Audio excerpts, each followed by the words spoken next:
Hinduism is just one of many religions practiced in Flushing. One reason the Hindu Temple Society of North America chose this neighborhood is because of its large immigrant population. It includes not only Indians, but Koreans, Chinese, Mexicans, African Americans, Greeks, and others. Flushing's many different houses of worship reflect the area's diversity and generate local pride. Flushing resident John Liu was born in Taiwan. He was the first Asian American elected to the New York City Council. We have Quakers, we have descendants of Huguenots, we have Christians, we have Catholics, we have Hindus, Buddhists, Muslims. Every religion under the sun I think you can find in downtown Flushing. When Quakers were ostracized in the 17th century, a man named John Bowne donated his house for their meetings. Bowne and other Flushing residents wrote a document called the Flushing Remonstrance, which argued that the Quakers should have the right to worship.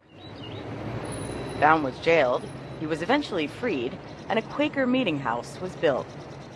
Joan Kindler is a long-standing member of this Friends Meeting House.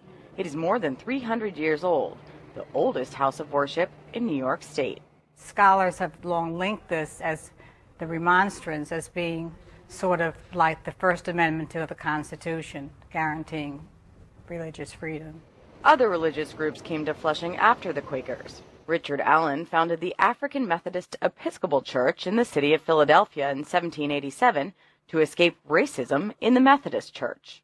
This is how Macedonia looked way back in the day. Catherine Williams is executive secretary of the Macedonia African Methodist Episcopal Church, now affiliated with Allen's AME Church. All the African Americans would have to sit in the balcony, and one day they came down to the altar and they were kneeling at the altar, and the parishioners told them that they had to move. And they said, okay, just give us a minute and we'll never come back here again. And then that's when he went to the blacksmith shop and started the African Methodist Episcopal Church. This is the neighborhood's first African-American congregation. Flushing's ethnic makeup may change, but church members like Williams are as rooted as the pews they pray on.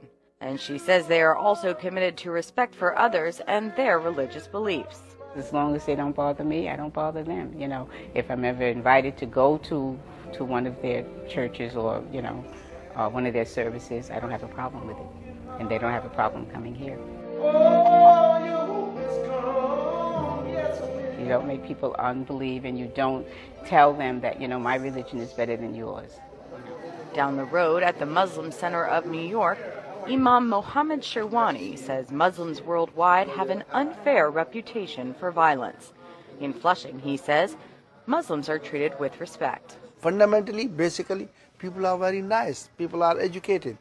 Muslims, Christians, Jewish, Buddhists, all they are living together peacefully, harmoniously, cooperation, love. Councilman Liu says harmony does not always come easily.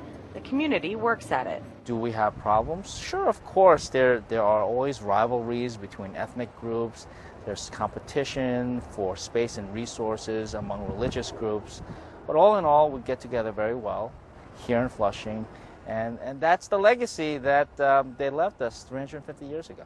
It is a legacy that may be tested as the population grows and space shrinks, but a legacy that people in Flushing say is as important to them as their faith. Paige Collick for VOA News, New York.